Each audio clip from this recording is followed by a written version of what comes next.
buenos días, muy buenas tardes o quizás muy buenas noches, estimado oyente, según sea la hora y el lugar donde se encuentre escuchando este mensaje. Les habla el pastor bautista Nikos Ricoy, director del programa Encuentros y del Ministerio Tinajas, llenando siempre a cada persona que nos escucha con el agua fresca y limpia de la palabra desde aquí en España. Muy bienvenidos y muchas gracias por estar ahí atentos una vez más al nuevo mensaje de hoy de nuestro programa Encuentros.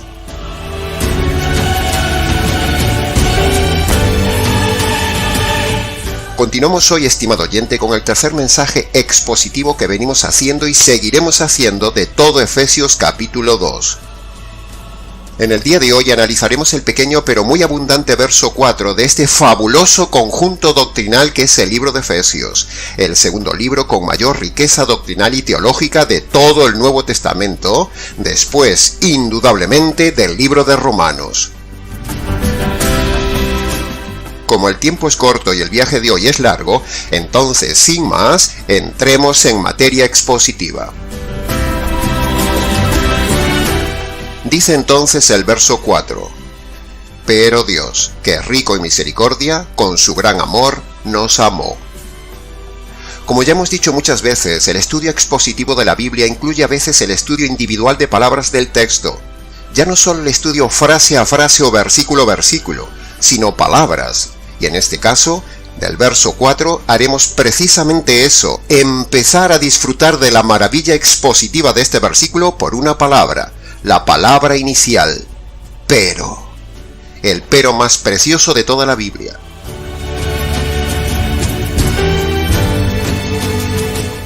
Así es como se estudia toda la palabra de Dios, de forma expositiva y manejando las leyes de la hermenéutica, para tener una correcta exégesis doctrinal y no enseñar como enseñan la mayoría de los falsos predicadores del día de hoy que no tienen ni idea del estudio bíblico. Lo de ellos es pura divagación, falsa doctrina y superficialidad moralista. Y por supuesto, nada de evangelio. Ese es el triste y paupérrimo panorama de predicadores que hay en el día de hoy, estimado oyente. Por eso el Ministerio Tinaja se esfuerza en ser un referente en la red de cómo se estudia la Biblia y se redirige todo hacia el evangelio. Haga la prueba. Compara el estudio de hoy o lo que enseñamos en el canal con otros predicadores y verá la diferencia.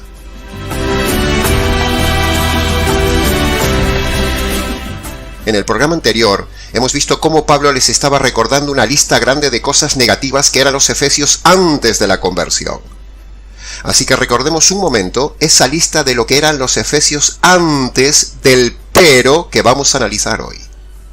Andaban según la corriente de este mundo, vivían conforme al príncipe del aire, o sea el diablo, eran hijos de desobediencia, andaban según los deseos y la voluntad de la carne, y estaban bajo la ira de Dios. Pero ahora los efesios ya no eran así. Pablo usa el sistema gramatical del pero para dar una tremenda fuerza de contraste entre el antes y el después de esa conversión. Como nuestra audiencia sabe, muchas veces nosotros también usamos ese recurso gramatical intenso del pero para darle suma fuerza de contraste a dos ideas opuestas. ¿Sabe una cosa, estimado oyente? Hay que dar gracias al cielo que hay un pero de Dios. Un pero a favor del hombre como este pero. Un pero de los buenos, un pero maravilloso, un pero esperanzador, un pero de dimensiones eternas, un pero único, un pero que estremeció el universo, un pero de salvación eterna. Porque normalmente en la vida nos encontramos con montones de peros negativos, docenas de ellos, a cual más doloroso en la vida. Por ejemplo, mi vida estaba bien, pero tenía trabajo, pero tenía salud, pero conocí a alguien, pero estábamos de excursión, pero. La lista sería interminable y seguro le ha pasado a usted muchas veces en su vida. Peros negativos. Sin embargo, este pero de hoy es uno de los peros más preciosos de la Biblia y el pero más importante de la vida de un hombre convertido. El pero de Efesios capítulo 2, versículo 4. Este es, a mi juicio, el pero más importante y famoso de toda la Biblia y el pero más importante de mi vida. ¿Sabe algo más, estimado oyente? El Evangelio es el pero de Dios. Ahora, la admiración y valoración de este pero se intensifica más y más cuando uno ve la verdadera perdición donde estaba, cuando uno ve la cantidad de pecados que tenía, cuando uno ve la oscuridad donde vivía, cuando uno ve el engaño de la religión donde estaba, cuando uno ve la vida desperdiciada que tenía, o cuando uno ve la justicia de Dios que había sobre nuestras injusticias. Es ahí cuando uno valora el pero de Dios, estimado oyente.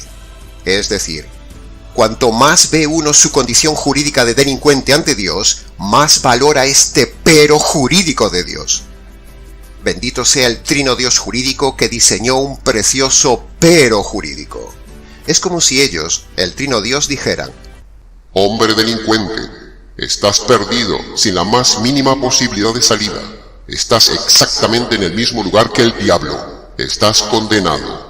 Pero, nosotros tres, los jueces del universo, hemos decidido en consejo eterno darte una posibilidad de salida y salvación, simplemente por pura decisión voluntaria nuestra. Que conste en acta. Bendito sea ese trino pero, estimado oyente. Un pero que tantas veces nombramos en nuestro canal en honor al trino Dios y su gran pero maravilloso, el Evangelio.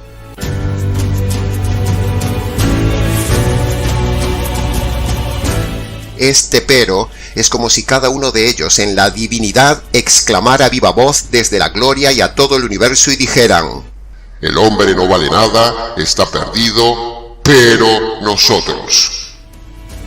Ese pero nosotros es lo mismo que decir pero Dios, porque Dios es plural, Dios es tres, así que decir pero Dios es como decir pero nosotros, porque ambas cosas son exactamente lo mismo.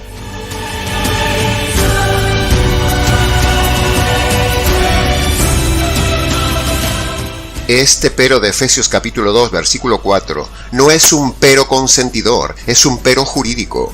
Un pero consentidor sería más o menos así: hombre, has pecado, nos has ofendido, pero pasaremos por alto tus errores y te perdonaremos porque somos todo amor. Ese sería un pero antijurídico, un pero moderno, el pero predicado por los lobos y por las serpientes del día de hoy. Sin embargo, el pero de Efesios, el pero bíblico, el pero correcto, el pero que enseñamos, el pero más grande de la Biblia, el pero que diseñó el trino Dios, es un pero jurídico. Sí, ha oído bien. Este pero de Efesios es un pero jurídico. Y este pero jurídico es nada más ni nada menos que el Evangelio.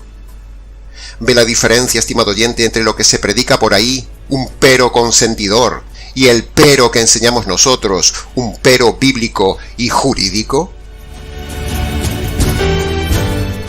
Los falsos pastores del día de hoy le ofrecen a usted un pero antijurídico, un pero bonachón, un pero consentidor, un pero antibíblico, un pero descontextuado, un pero flojo.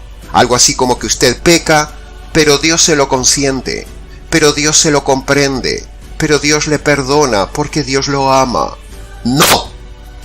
Eso es falso.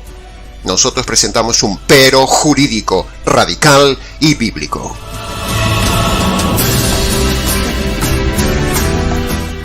El Padre como juez diría: tengo que aplicarte la justicia, perverso hombre delincuente, pero voy a diseñar un plan para perdonarte sin saltarme mi función de juez justo. El Hijo, el abogado, diría más o menos así: como delincuente que eres, no tendría por qué defenderte, pero voy a aportar mi parte en el plan para defenderte de la justicia divina que mereces. Y el Espíritu Santo, el fiscal, diría algo más o menos así: hombre delincuente, tendría que mostrarte solo los cientos de delitos que has cometido para demostrar tu culpabilidad, pero No solo haré eso, sino que también voy a mostrarte la salida jurídica para ser declarado inocente. Este pero de Efesios es un pero jurídico, estimado oyente. Un pero diseñado por 3 juristas: el Padre Juez, el Hijo Abogado y el Espíritu Santo, el Fiscal General del Distrito del Universo. ¿Se ha dado cuenta, estimado oyente, una vez más, del maravilloso aspecto jurídico que vemos en ellos 3 y lo jurídico que siempre enseñamos en el canal, y hoy redirigido al pero jurídico de Dios, que en definitiva ese pero es el evangelio subyacente? ¿Se ha dado cuenta, estimado oyente? Un aspecto jurídico que siempre vemos en todos lados del Nuevo Testamento y que hoy nuevamente lo vemos aquí también en esta primera palabra expositiva: el pero jurídico de Dios. Por eso predicamos siempre cada tema desde el punto de vista jurídico y expositivo. Aprenda, estimado oyente, aprenda, estimado predicador, aprenda cómo se expone la Biblia y aprenda que para poder disfrutar de este pero, usted debe convertirse por medio del pero de Dios, que es el Evangelio. El Evangelio es el pero de Dios, que conste en acta.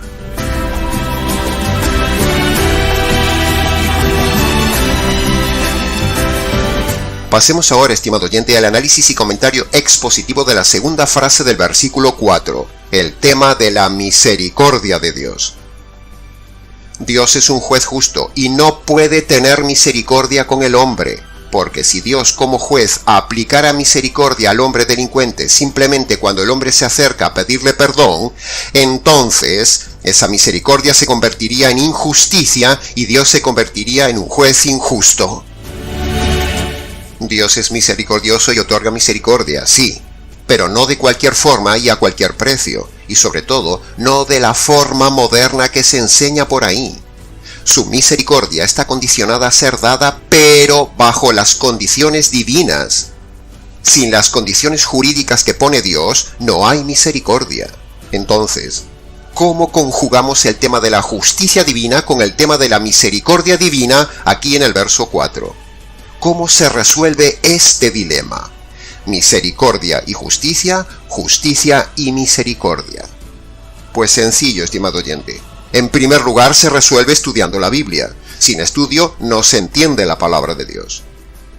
En segundo lugar, vemos en la Biblia que Dios le tiene paciencia al hombre para que el hombre venga a buscar esa misericordia, pero por el cauce correcto, el cauce jurídico. Sí, ha oído bien. Dios tiene paciencia y quiere otorgar misericordia. Pero si el hombre viene a buscar misericordia de sus pecados de forma antibíblica, de forma incorrecta, de forma directa o de forma sentimental, entonces Dios nunca le otorgará misericordia. Y eso es precisamente lo que hacen los abogados falsos del día de hoy, o sea, los pastores. Le muestran a usted un camino falso para obtener la misericordia de Dios, y al fin usted obtiene todo lo contrario. No obtiene misericordia y obtiene más ira de Dios sobre usted. Esos falsos pastores de hoy enseñan a la gente unas formas erradas para obtener la misericordia de Dios. Les enseñan un sistema antijurídico y antibíblico, facilón, que consiste en pasar al frente, presentarse ante el juez, llorar un poco, repetir las palabras del abogado lobo, arrepentirse ante el juez, pedirle perdón, sobornar al juez emocionalmente con las 4 leyes supuestamente espirituales, decirle que tiene un hijo maravilloso, entregarle la vida al juez, etcétera, etcétera. Pero todo ese sistema no otorga la misericordia de Dios. Ese es un sistema jurídico falso.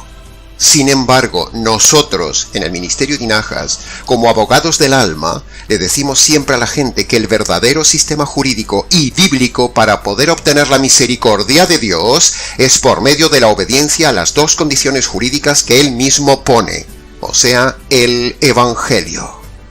Entonces, en ese momento sí es cuando Dios le otorga a usted la misericordia, es decir, el perdón.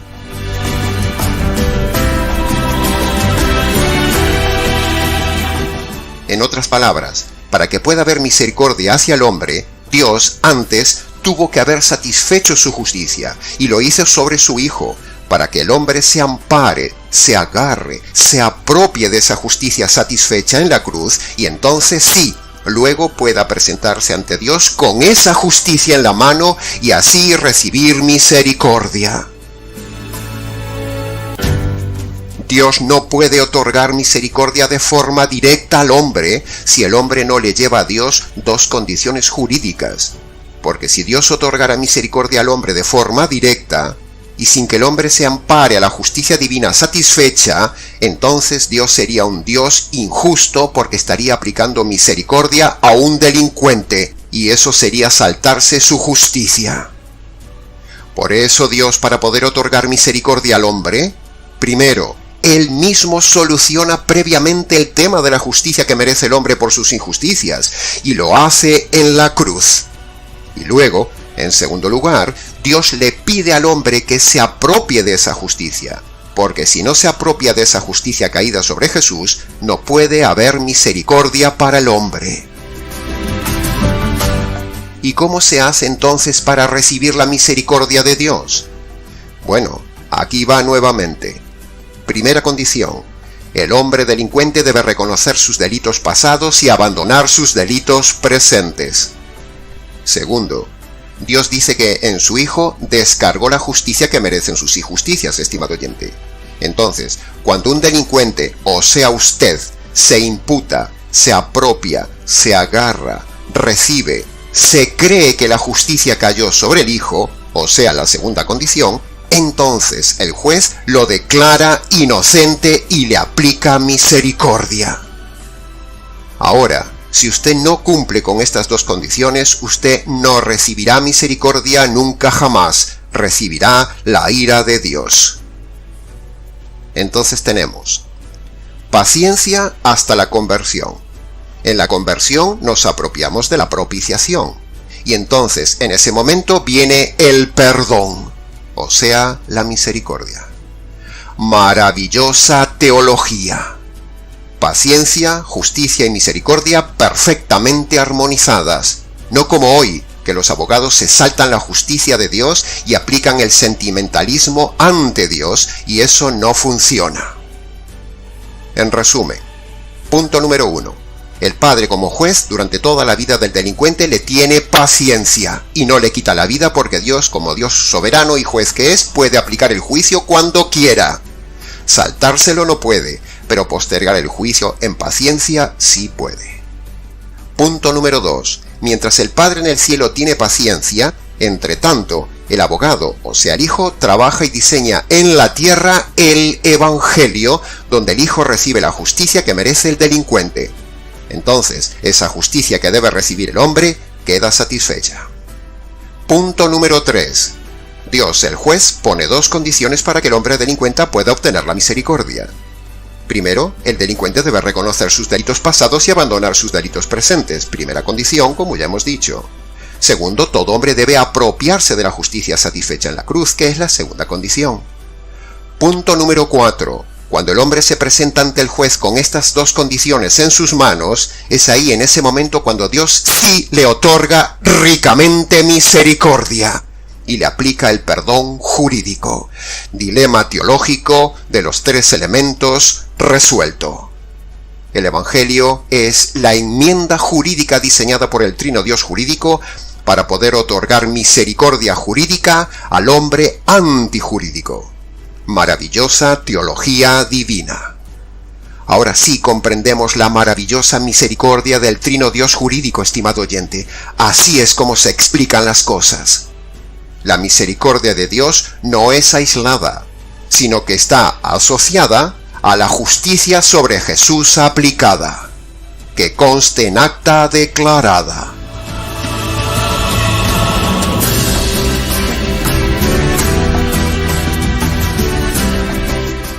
Pasemos ahora al análisis y comentarios de la tercera y última frase analítico-expositiva del verso 4, que dice: por su gran amor nos amó.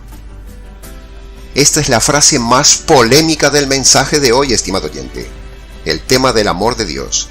Es un tema tenso, fuerte, directo, polémico, controvertido o controversial, como dicen en Latinoamérica.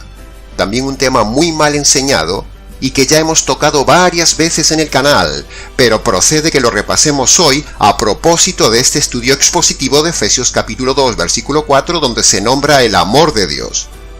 Y tal como dice Pedro y Pablo, también hacemos nosotros lo mismo. Escuche lo que dice Pedro, segunda de Pedro capítulo 1, versículo 12. No dejaré de recordaros siempre estas cosas, aunque vosotros ya las sepáis, para confirmaros en la verdad. Mire lo que dice ahora Pablo en Filipenses capítulo 3 versículo 1. A mí no me molesta deciros las mismas cosas, para que vosotros tengáis seguridad. Y lo mismo hacemos nosotros. Repetimos estas cosas para que usted tenga seguridad. En el día de hoy corre una doctrina errada que dice frases como Dios te ama, o Dios te ama y tiene un plan maravilloso para tu vida, o peor aún, Dios odia al pecado, pero ama al pecador. ¿No está usted habituado a oír estas frases por ahí muchas veces, estimado oyente? Sin embargo, ninguna de estas frases es verdad ni bíblica, son falsas.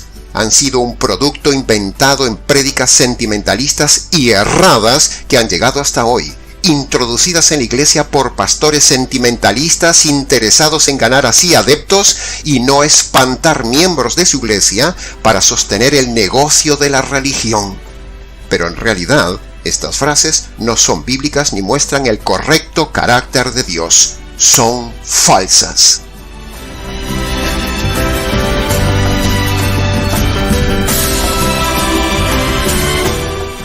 Basaremos entonces nuestra tesis de que es falso decir que Dios ama al pecador con base a estos 3 puntos.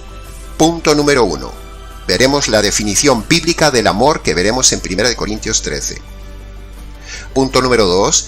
Veremos la conjugación verbal de la palabra amor en Efesios capítulo 2, versículo 4. Y en tercer lugar, veremos los pasajes de la ira de Dios. Así que pasemos al punto número 1 de nuestra tesis, la definición bíblica del amor. Antes que nada, es imperativo decir que amar no es sentir, amar es decidir, estimado oyente. El amor no son emociones, ni sentimientos, ni pasión, sino que el amor, bíblicamente hablando, son decisiones.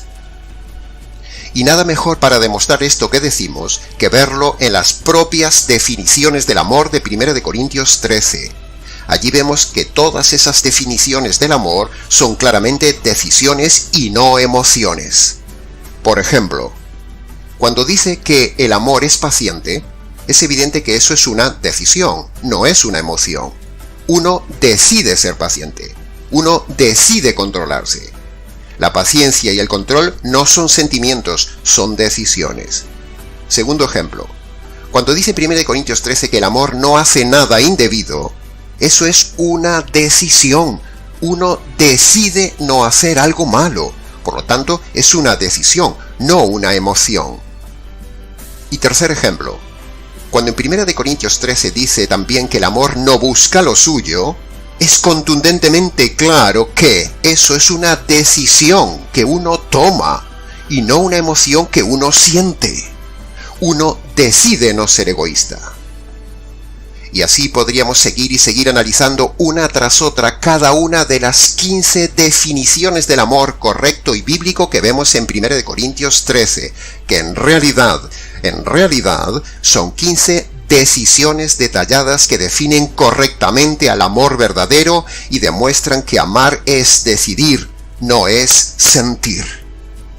El amor son decisiones y no emociones, estimado oyente. Lo repetiremos hasta el cansancio.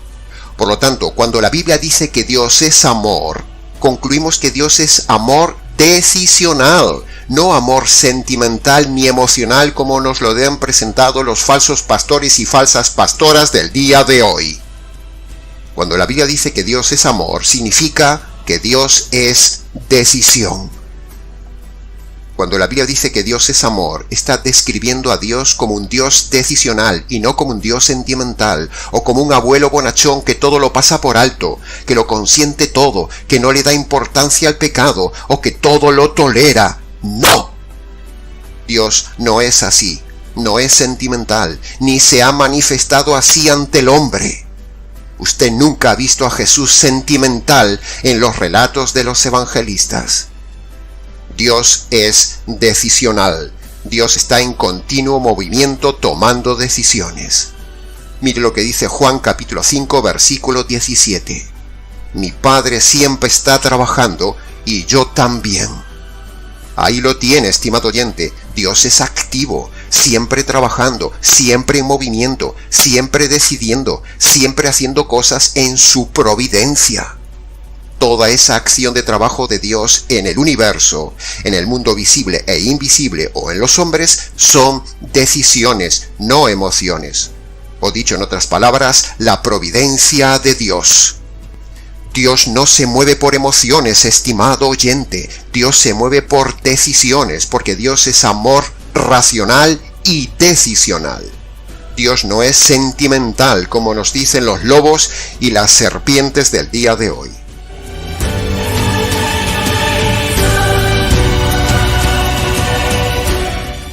Bien, habiendo aclarado el primer punto del tema del amor, pasemos ahora al punto número 2, la conjugación verbal de la palabra amor en Efesios capítulo 2, versículo 4, que es el estudio del día de hoy.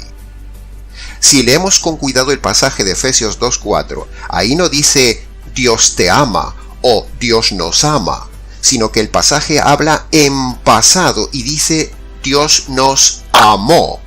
Eso significa que Dios tomó una decisión sacrificial y sufrida en el pasado a favor del hombre. Pero el verso 4 no dice por ningún lado que Dios nos ama ni que tiene sentimientos gratos hacia el hombre en este tiempo presente. No, eso no lo dice el texto, eso lo añaden los lobos. Cuando vemos todos los pasajes del Nuevo Testamento donde se dice que Dios amó, todos están exactamente igual conjugados verbalmente en pasado. No hay ni un solo pasaje en toda la Biblia que diga que Dios te ama y Dios nos ama. Los pasajes nunca están en presente como manipulan los lobos. El pasaje de hoy, por ejemplo, de Efesios 2:4, no está en conjugación verbal presente. El verso no dice Dios nos ama o Dios te ama, ni dice tampoco Dios ama al mundo, sino que la conjugación verbal del texto está en pasado. Dice nos amó, como hablando de un acto pasado y acabado, no como un sentimiento presente sobre cada inconverso perverso. No.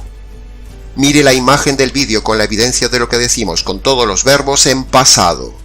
No hay ni un pasaje en el Nuevo Testamento en presente que diga Dios nos ama o Dios te ama. No hay ni uno. Queda así demostrado contundentemente hablando, en este segundo punto, el punto gramatical, que en ningún lugar en la Biblia y sobre todo en el Nuevo Testamento se nos dice que Dios ama al hombre perverso pecador, sino que siempre los pasajes del amor hablan como de una decisión pasada, puntual, terminada y acabada. No que Dios ama actualmente al hombre. ¡No! El verbo amar siempre está en pasado, nunca en presente, como hemos visto en la imagen del vídeo. Por lo tanto, esto cambia las cosas, ya que el tiempo gramatical del verbo amar, al estar en pasado, cambia la idea falsa que siempre nos han enseñado sobre el amor sentimental de Dios en el tiempo presente, con esa frase falsa de que Dios te ama o Dios nos ama. Sin entrar en pesadas descripciones gramaticales, diremos que el verbo amó está en pretérito indefinido. Es decir, gramaticalmente hablando, el pretérito indefinido muestra siempre una acción concreta, concluida, pasada y acabada. Esto que decimos siempre se puede comprobar en cualquier libro de gramática o con cualquier profesor de gramática. Es muy importante conocer este tema gramatical para no ser engañados. Por lo tanto, hemos demostrado que el texto no está diciendo en presente que Dios nos ama. Nunca lo dice el Nuevo Testamento. Como si Dios estuviera teniendo un montón de sentimientos de abuelo tierno hacia el hombre, a pesar de sus pecados. Como si Dios tuviera sentimientos de un papaíto, o de un Santa Claus, o un Papá Noel consentidor y bonachón. ¡No! Ese Dios no existe. Así que, si unimos los dos puntos que hemos visto hasta ahora, primero, vimos que amar es decidir, y segundo, vimos que el verbo amar está en tiempo pasado. entonces concluimos nuestra tesis. Dios no ama al hombre. Todo esto que hemos dicho de Efesios 2:4 en la frase de Dios amó, se puede aplicar también al famoso pasaje manipulado de Juan 3:16, donde la conjugación del verbo es exactamente igual que aquí en Efesios 2:4, en pasado. Con lo cual, en Juan 3:16, el famoso pasaje, tampoco dice que Dios ama al mundo, sino que Dios amó en el pasado al mundo matando a su Hijo. Esa fue su gran decisión, no su gran emoción. Pasemos ahora al análisis y comentario del punto 3 de nuestra tesis. Los abundantes pasajes de la ira de Dios desmienten el falso concepto de que Dios ama al hombre. ¿Se ha preguntado, estimado oyente, cuántos pasajes del amor de Dios hay en la Escritura en comparación con la enorme cantidad de pasajes de la ira y la justicia de Dios que hay en la Biblia? Muy pocos. En cambio, vemos muchísimos más pasajes a lo largo de toda la Biblia, desde Génesis hasta Apocalipsis, que hablan de la ira de Dios, la justicia de Dios y el juicio de Dios terrible contra el pecador.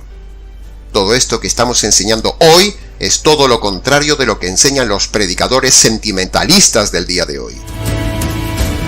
Preguntamos precisamente a los predicadores sentimentalistas: ¿qué hacemos con los pasajes de toda la Biblia que hablan del aborrecimiento de Dios al hombre, de la ira actual de Dios sobre el hombre, de la justicia latente que tiene encima el pecador, del juicio inmediato que le espera al pecador y de la furia que Dios tiene ante el pecador?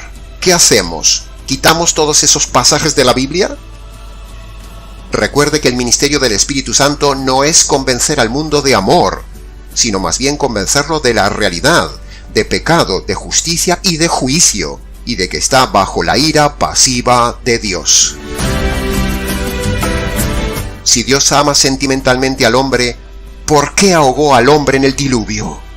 ¿Es que Dios ahora ha cambiado su sentir en unos cientos de años y se ha hecho más sentimental con nosotros ahora que antes, siendo que somos ahora peores que los de antes? ¿Por qué hemos visto tanta ira incluso sobre su propio pueblo Israel? Si Dios tanto ama al hombre, ¿por qué destrozará al hombre con tantas plagas y lo quemará con fuego en el Apocalipsis futuro? Si Dios es puro sentimiento de amor hacia el hombre, ¿por qué al hombre le espera un lago de fuego y azufre? Si Dios ama al hombre, ¿por qué quemó bajo fuego y azufre a Sodoma, Gomorra y las ciudades vecinas que son unas inocentes comparada con las ciudades perversas del día de hoy? Si Dios ama al hombre, ¿por qué lo enviará al infierno? Si Dios ama al hombre, ¿no puede haber perdonado simplemente al hombre y así evitarse todo ese dolor de la cruz?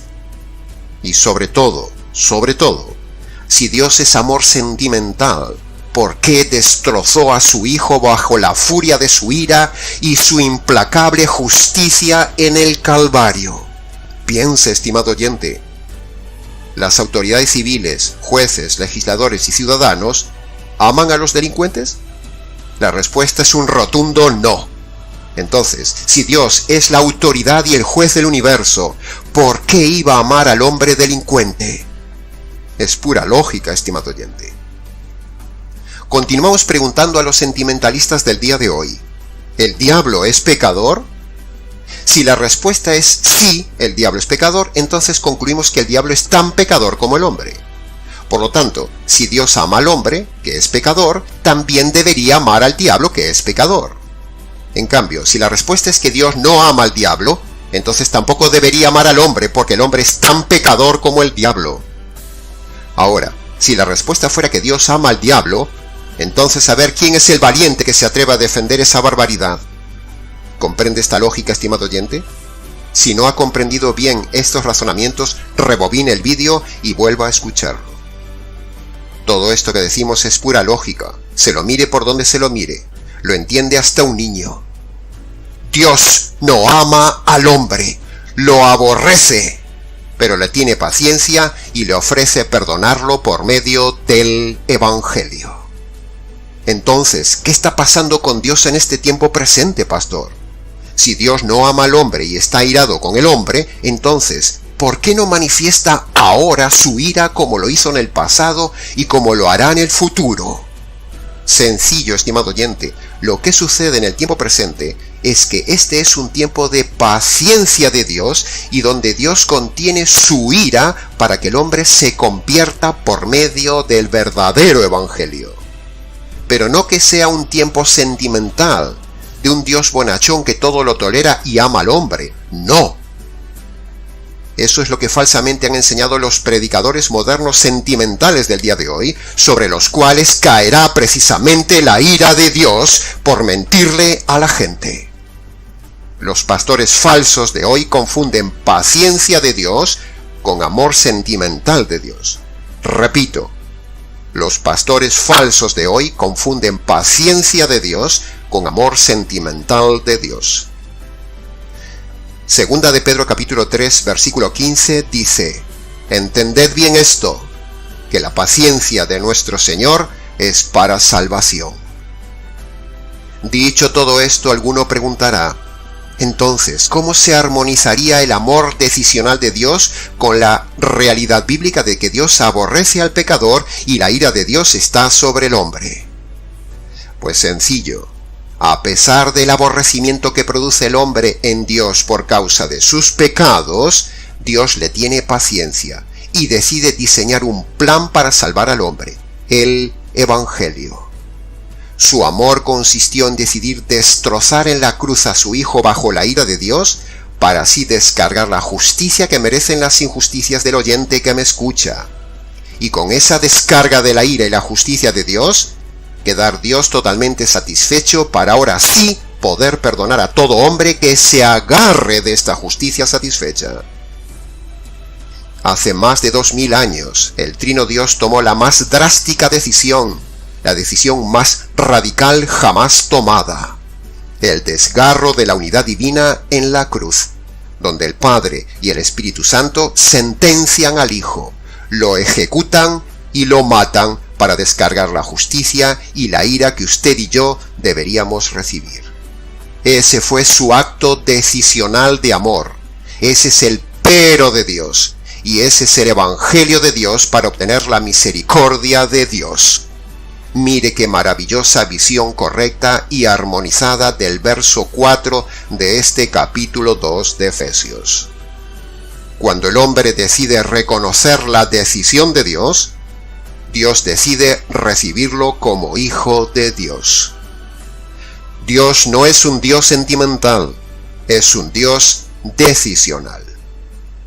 Tenga cuidado con los lobos pastores y las serpientes pastoras que le enseñan con eso de que Dios le ama y tiene un plan maravilloso para su vida. Eso es falso. La verdad de todo es lo que le hemos dicho hoy aquí con nuestra decisión de amor por usted. Que conste en acta. Y hasta aquí, estimado oyente, con el mensaje súper expositivo del día de hoy, basado en los 3 puntos de Efesios capítulo 2, versículo 4. El maravilloso pero de Dios, el tema de la misericordia de Dios y el correcto enfoque del amor de Dios. Mucho más se podría haber dicho del tema, pero con lo dicho es suficiente. Para preguntas, comentarios y demás, escríbanos. Continuaremos en el siguiente programa con más estudio de este intenso capítulo doctrinal de Efesios, uno de los libros más preciosos teológicamente hablando de la Biblia. Les ha compartido la verdad, solo la verdad y nada más que la verdad del tema, este expositor bíblico Nikos Ricoi del Ministerio Tinajas, desde aquí en España. Será entonces hasta nuestro próximo programa Encuentros.